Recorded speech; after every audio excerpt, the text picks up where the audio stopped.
সবাই কষ্টে আছেন মনে হচ্ছে অনেক। সবাই ভালো আছেন আপনারা? আলহামদুলিল্লাহ আলহামদুলিল্লাহ।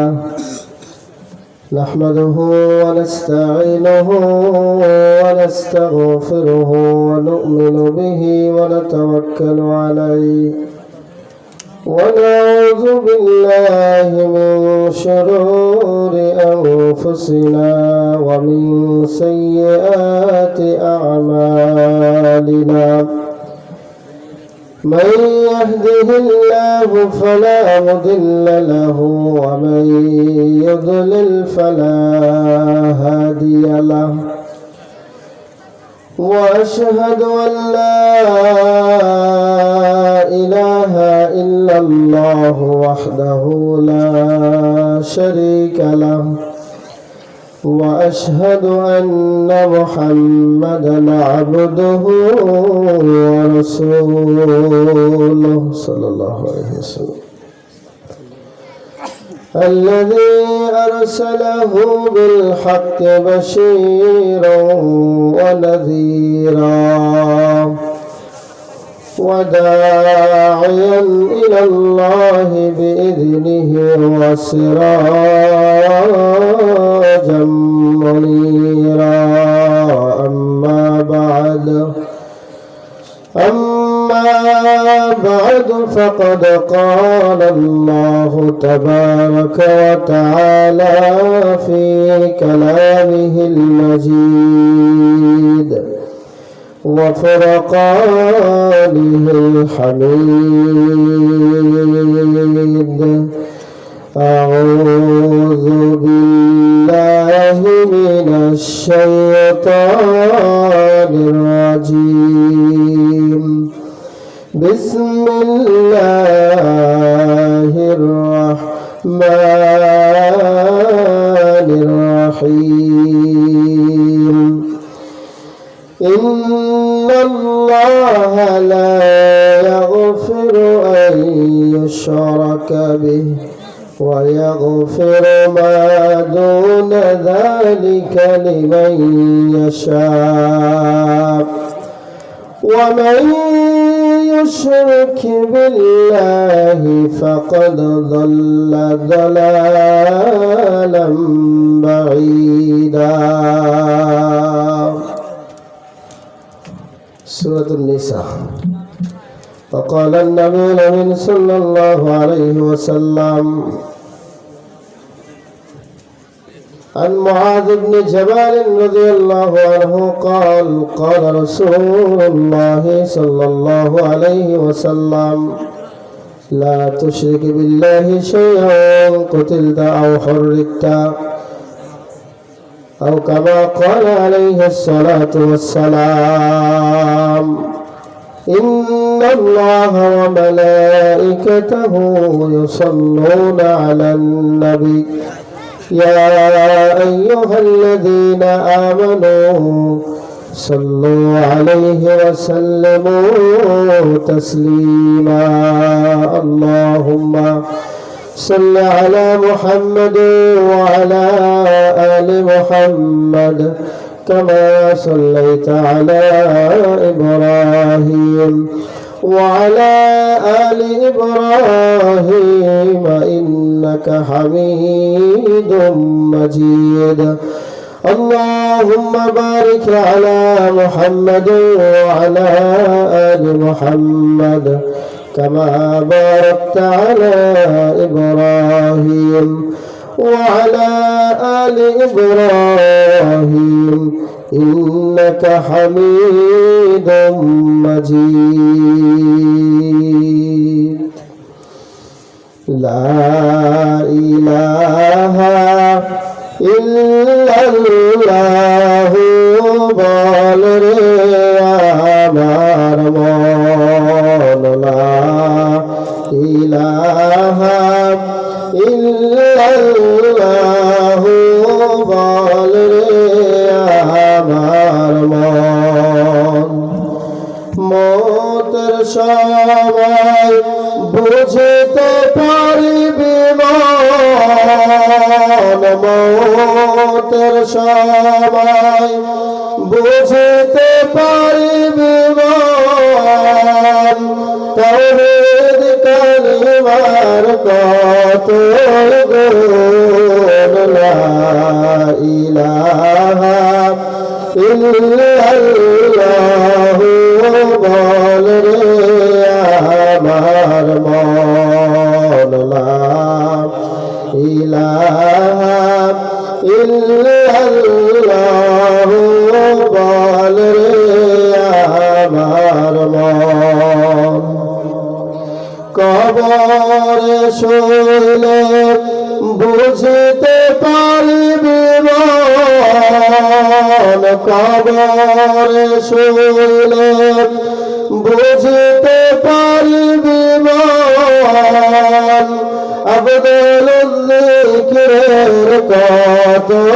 গুণ লা ইলাহা ইল্লাল্লাহু বল রে আমার মন লা ইলাহা ইল্লাল্লাহু বল রে আমার মন ফুলসিরাতের ফুলে বুঝতে পারিবি মন ফুলসিরাতের ফুলে বুঝতে পারিবি মন তাওহীদ কালিমার কত গুণ লা ইলাহা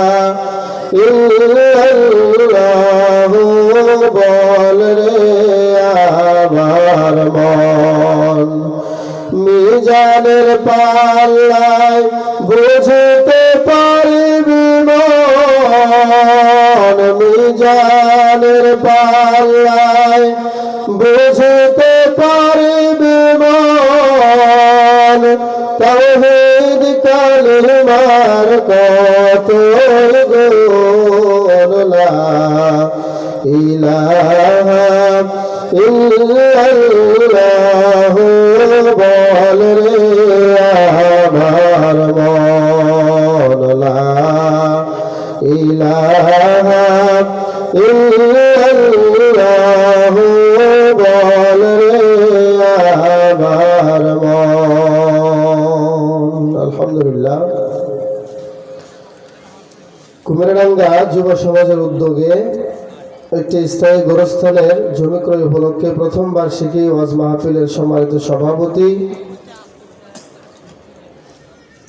জনাব মোহাম্মদ আমজাদ হোসেন খন্দকার, সভাপতি কুমিরাডাঙ্গা বাজার জামে মসজিদ, সহসভাপতি জনাব মোহাম্মদ শফিকুল ইসলাম কাজী, প্রধান অতিথি আমার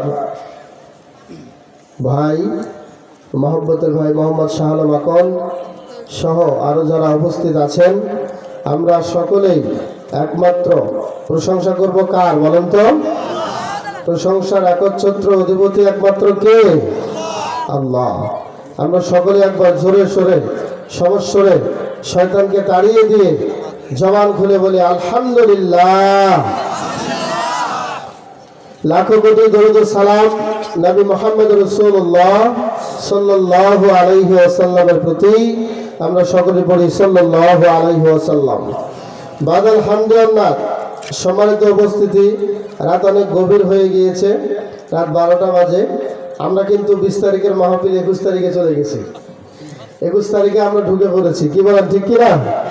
আমি আপনাদের এলাকার সন্তান, সবসময় কথা বলার সুযোগ হয় না এবং বিভিন্ন জায়গায় আমিও মাহফিলের দাওয়াত পেয়ে দেশের বিভিন্ন অঞ্চলে যাওয়া হয়। সেই সুবাদে আজকেও এখানে চলে এসেছি। বিশেষ করে আমার এলাকার যুবক ভাইয়েরা যে উদ্যোগ নিয়েছে, এর জন্য অন্য জায়গায় প্রোগ্রাম থাকলে আমি বাদ দিয়ে এখানে আসতাম। এটা আমার দরকার ছিল কি ছিল না? এটা আমার এলাকা, এখানে আমার কবর হবে, এটাই আমার সমাজ, এই লোকজনকে নিয়েই আমার জানাজা হবে, এনারাই আপনারাই আমাকে জানাজা করে কবরে শোয়াবেন। কথা কি ভুল বললাম? তাহলে দুনিয়ার সব জায়গা থেকে আমাকে বিতাড়িত করলেও আমার সমাজ, আমার পরিবার, আমার গোষ্ঠী, আমার জনসমাগম, যেখানে আমার বসত ভিটা, এখান থেকে দূরে দেওয়ার কোনো সুযোগ নাই।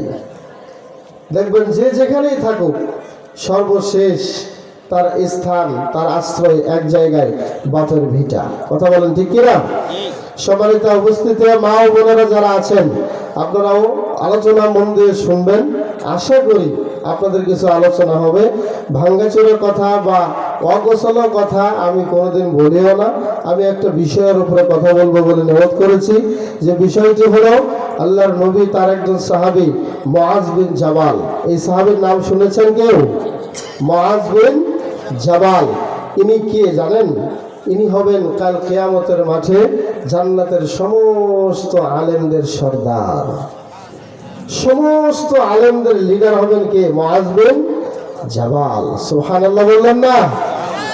মুআজ বিন জাবাল রাদিয়াল্লাহু তাআলা আনহু তিনি বলেন, আওসানি রাসূলুল্লাহ সাল্লাল্লাহু আলাইহি ওয়াসাল্লাম বিআশরি কালিমাত। ও আমার ভাইয়েরা, আমার কুমিরাডাঙ্গার মা ও বোনেরা, বিশ্বনবী ওই মুআজ বিন জাবালকে একটা নয়, দুইটা নয়, 10টি ওসিয়ত করেছিলেন। আমি আজকে আপনাদের ছেলে হিসেবে, আপনাদের ভাই হিসেবে, আল্লাহর নবী তার সাহাবীকে যে 10টি নসিহত করেছিল, ওই 10টি নসিহত আপনাদের সামনে আজকে আমি শেয়ার করব। এই 10টি নসিহত আমরা সবাই মানব কিনা? হাত তুলে দেখাই, বলেন ইনশাআল্লাহ। হাত নামান। রাসূল আমার ভালোবাসা, রাসূল আমার আলো রাশা, রাসূল আমার প্রেম বিরহের মূল আলোচনা, রাসূল আমার কাজে কর্মে অনুপ্রেরণা, রাসূল আমার ভালোবাসা। আল্লাহু তাকবীর। ওই রাসূলের উপদেশ কি ছিল মুআজ বিন জাবালের জন্য? আমি ওই 10টি নসিহত সংক্ষেপে বলে আমি আপনাদেরকে ছাড়বো ইনশাআল্লাহ। কেউ যাবেন না? বলেন ইনশাআল্লাহ। আমারও মাথায় আছে যে রাত অনেক হয়েছে, আপনারা সারাদিন পরিশ্রম করেন, ঘুমের দরকার আছে নাকি নাই? আছে। যাই হোক, যুবক ছেলেরা, বছরে তো আজকে একটা দিনই একটু আপনাদেরকে কষ্ট দিচ্ছে। আমি মনে করি এই দিন সব সময় আসবে না। কথা বলেন ঠিক কিনা? এই কুমিরাডাঙ্গা এখান থেকে নিয়ে একদম আমাদের শেষ মাথা পর্যন্ত একটা মাহফিল হয়েছে এবার, শুধু বাজার মসজিদে হয়েছে। কথা বলেন ঠিক কিনা? তাহলে আমাদের এত বড় একটা গ্রাম, এই গ্রামে এই যুবকরা উৎসাহ নিয়ে একটা মাহফিল করলো। আপনারা যদি আগে চলে যান তাহলে বক্তব্যর কোনো স্বাদ পাবেন। 10টা নসিহত। কয়টি নসিহত? 10টা নসিহত অত্যন্ত সংক্ষেপে আমি বলবো। আল্লাহর নবীর জীবনী যদি আমরা বলতে যাই, ঘন্টার পর ঘন্টা কেন আজীবন ফুরে যাবে, আমরা জীবনী শেষ করতে পারবো না। আল্লাহর নবীর নসিহত গুলো যদি আমরা মানতে পারি তাহলে আমাদের জীবন সার্থক। কথা বলেন ঠিক কিনা? আল্লাহর নবী অশ্বারোহী পাঠালেন, কিবালা নাজদিন, বাসা রাসূলুল্লাহ সাল্লাল্লাহু আলাইহি ওয়াসাল্লাম কিবালা নাজদিন। আল্লাহর নবী সাহাবীদেরকে নাজদের দিকে পাঠালেন, বললেন যাও তোমরা নাজদবাসীদেরকে ইসলামের দাওয়াত দিয়ে আসো। সাহাবীরা গেলেন, পথিমধ্যে একজন ব্যক্তিকে ধরে ফেললেন, সাইয়্যিদু আহলুল ইয়ামামা ইউকাল লাহু সুমামা ইবনে উসাল। আমার ভাইয়েরা, আমি বিষয়ে এখনো ঢুকি নাই, শুধু আল্লাহর নবীর একটা কাহিনী বর্ণনা করে তিনি উম্মতের জন্য, ওই সময়ের মানুষদের জন্য কত মহব্বতের ছিলেন, কেমন করে মানুষ তাকে ভালোবাসতো, এটা আমি একটু আপনাদেরকে ধারণা দিয়ে আমি আমার বিষয়ের দিকে চলে যাব। সাইয়্যিদু আহলুল ইয়ামামা, ইয়ামামা দেশের গভর্নর সুমামা বিন উসালকে সাহাবীরা ধরলো। ফারাবাতুহু বিসারিয়াতিন মিন সাওয়ারিল মসজিদে, মসজিদে নববীর খুঁটির সাথে সুমামাকে সাহাবীরা বেঁধে ফেললো। মসজিদে নববীর সাথে এসে বাঁধলো। লোকটাকে পরিচয় আমি দিয়ে ফেলছি, ইয়ামামা দেশের গভর্নর। ইয়ামামা দেশের কি গভর্নর, অত্যন্ত পাওয়ারফুল একজন ব্যক্তি। তাকে সাহাবীরা ধরে এনে মসজিদে নববীর খুঁটির সাথে বেঁধে ফেললো। আল্লাহর নবীকে গিয়ে বলল, আল্লাহর নবী ফাজা ইলাইহি রাসূলুল্লাহ সাল্লাল্লাহু আলাইহি ওয়াসাল্লাম ফজরের সালাত আদায় করলেন। বিশ্বনবী সালাত আদায় করে সুমামা বিন উসালের কাছে গেলেন, গিয়ে বললেন, হে সুমামা, মাযা ইনদাকা ইয়া সুমামা, সুমামা রে, তোমার মতামত কি আমি একটু জানতে চাই, তুমি কি ইসলাম কবুল করবে নাকি করবে না? এবার সুমামা বলছে, ইয়া মুহাম্মদ, ইনদি খায়র, ইন তাকতুল যাদাম, ওয়া ইন তুনঈম তুনআম আলা শাকির, ওয়া ইন কুনতা তুরিদুল মাল ফাসাল তুতা মিনহু মা শিতা। হে মুহাম্মদ সাল্লাল্লাহু আলাইহি ওয়াসাল্লাম, আমি সুমামা বলছি, আমার মতামত অত্যন্ত ভালো, আর আমার কাছে খুব ভালো জিনিসই আছে। তুমি যদি আমার কাছ থেকে সম্পদ চাও, কত টাকার সম্পদ চাও তোমাকে আমি দেব, কিন্তু তুমি আমাকে ছেড়ে দাও, আমি তোমার এই বন্দিশালায় থাকতে চাই না।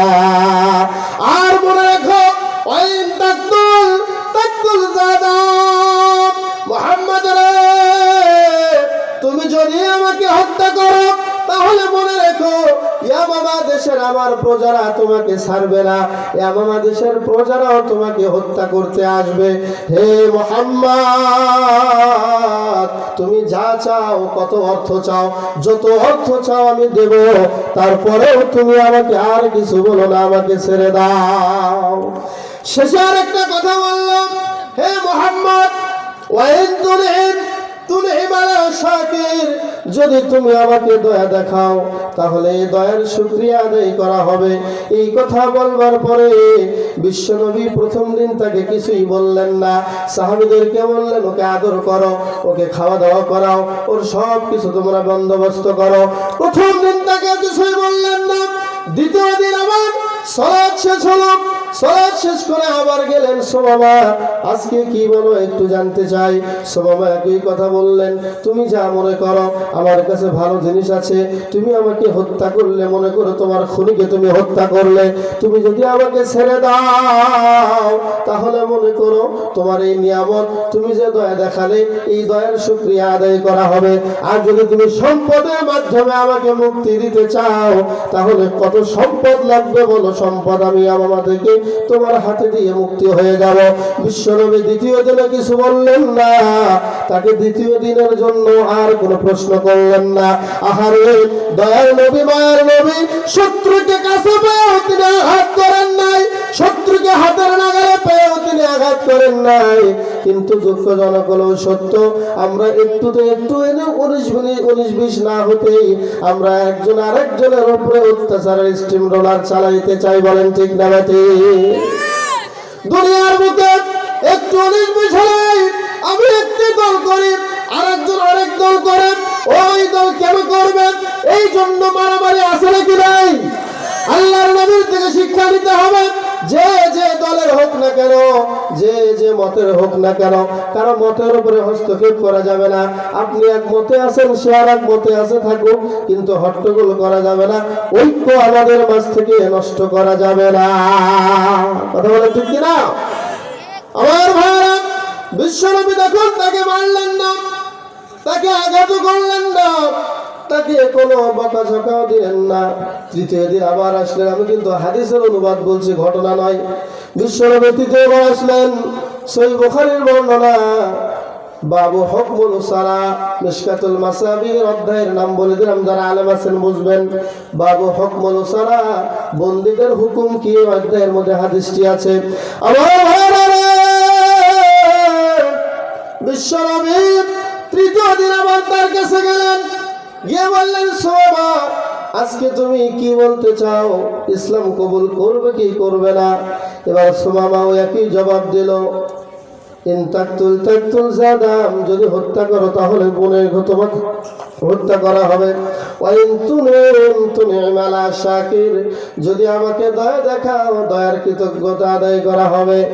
ওয়াইন কুনতা তুরিদুল মাল ফাসাল তুতা মিনহু মা শিতা। হে মুহাম্মদ, তুমি যত মাল চাও তাই দেব, আমাকে ছেড়ে দাও, এই তিনটার যে কোনো একটা তুমি ইচ্ছা করলে করতে পারো। এবার দেখুন বিশ্বনবী কি করলেন, সাহাবীদেরকে বললেন, হে আমার সাহাবীরা, ইতলাকু সুমামা, ইয়ামামা দেশের গভর্নর সুমামাকে তোমরা ছেড়ে দাও। বিশ্বনবী কি বললেন? সুমামাকে ছেড়ে দাও, আর খুঁটির সাথে বেঁধে রাখো না। বিশ্বনবীর আদেশ পাওয়ার সাথে সাথে সাহাবীরা সুমামাকে ছেড়ে দিল। সুমামা এবার কি করলাম? ফাজা ইলা নাখলিন করিবুম মিনাল মসজিদ, আয়াল মসজিদ আন-নববী। মসজিদ নববীর এক পাশে একটা খেজুরের বাগান ছিল। ওই খেজুরের বাগানের সাথে একটা কূপ ছিল। ওই কূপের ভেতর দিয়ে, ওই কূপের ভেতরে গিয়ে একটা ঝাঁপ দিয়ে গোসল করতেছে। বলেন সুবহানাল্লাহ। গোসল সারলাম, গোসল সেরে এবার আল্লাহর নবীর কাছে আসলাম। এসে বললাম, ইয়া রাসূলুল্লাহ, ইয়া হাবিবাল্লাহ, আপনি আমাকে কালেমা পড়ে দেন, আশহাদু আল্লা ইলাহা ইল্লাল্লাহু ওয়া আশহাদু আন্না মুহাম্মাদান আবদুহু ওয়া রাসূলুহু। জোরে সবাই বলেন মারহাবা। কালেমা পড়ে মুসলমান হয়ে গেলাম। বিশ্ব নবীকে এবার লক্ষ্য করে তিনটি কথা বললাম। ইয়া মুহাম্মদ, মা কানা আলা ওয়াজহিল আরদি ওয়াজহুন আবগাদা ইলাইয়া মিন ওয়াজহিকা ফাসবাহা ওয়াজহুকা আহাব্বাল ওয়াজহি কুল্লিহা ইলাইয়া। রে মুহাম্মদ, আমার কাছে দুনিয়ার মধ্যে সবচাইতে নিকৃষ্ট চেহারা, যার চেহারা দেখলে আমার বেশি রাগ উঠতো, ওই চেহারাটাই ছিল তোমার, তুমি মুহাম্মাদের চেহারা। ফাসবাহা ওয়াজহুকা আহাব্বাল ওয়াজহি কুল্লিহা ইলাইয়া। হে মুহাম্মদ, আজ থেকে নিয়ে সারা পৃথিবীর মধ্যে তোমার চেহারাটাই আমার কাছে বেশি প্রিয় মনে হচ্ছে।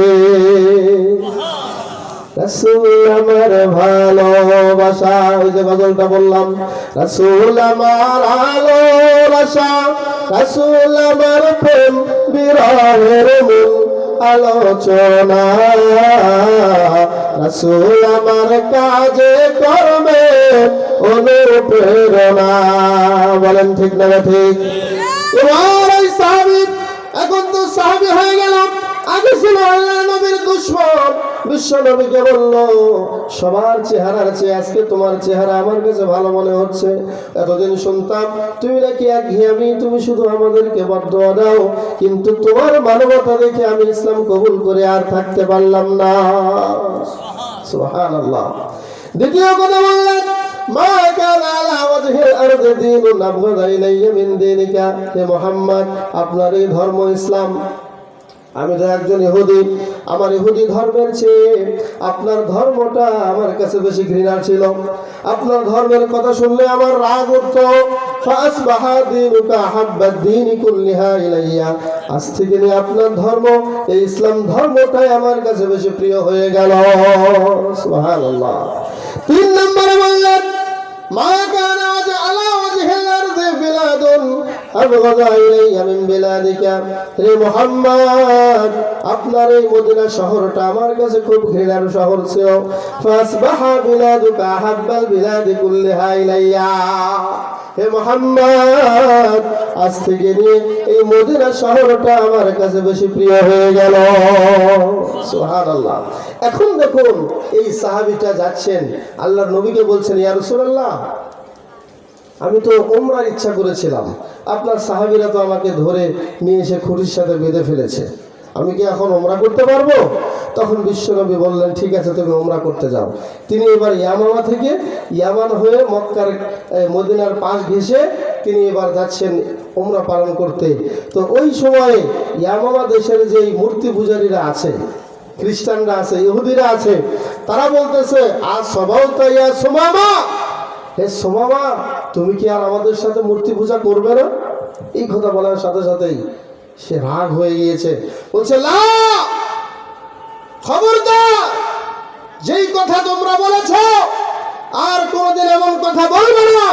তোমরা শুনে নাও, তোমরা শুনে যাও, ইয়ামামা দেশের সবাইকে গিয়ে বলবে, আসলামতু মা রাসূলিল্লাহি সাল্লাল্লাহু আলাইহি ওয়াসাল্লাম, আমি আল্লাহর নবীর হাতে হাত দিয়ে ইসলাম কবুল করেছি। সুবহানাল্লাহ।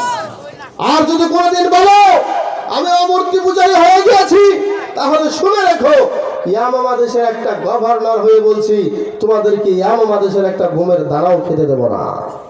সুবহানাল্লাহ।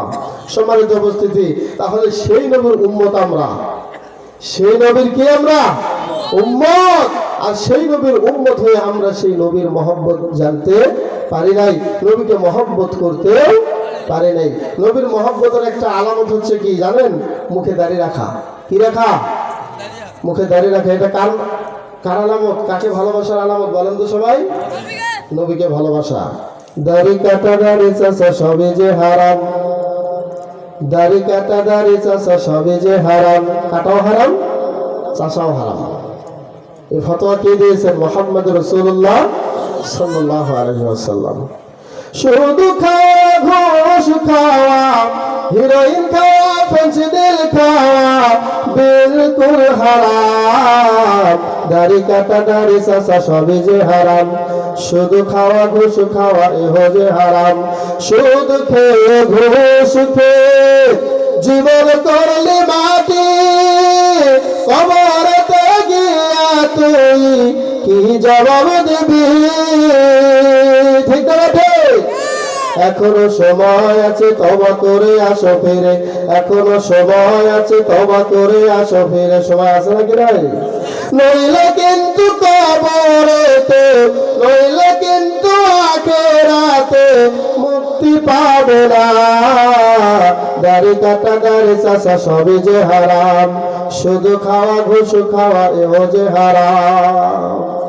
নবীর মহব্বত, নবীর ভালোবাসায় নবীর সুন্নাত গুলো আমাদের পালন করার দরকার আছে নাকি নাই? সেই নবীর ওসিয়ত আমি আপনাদের সামনে তুলে ধরবো।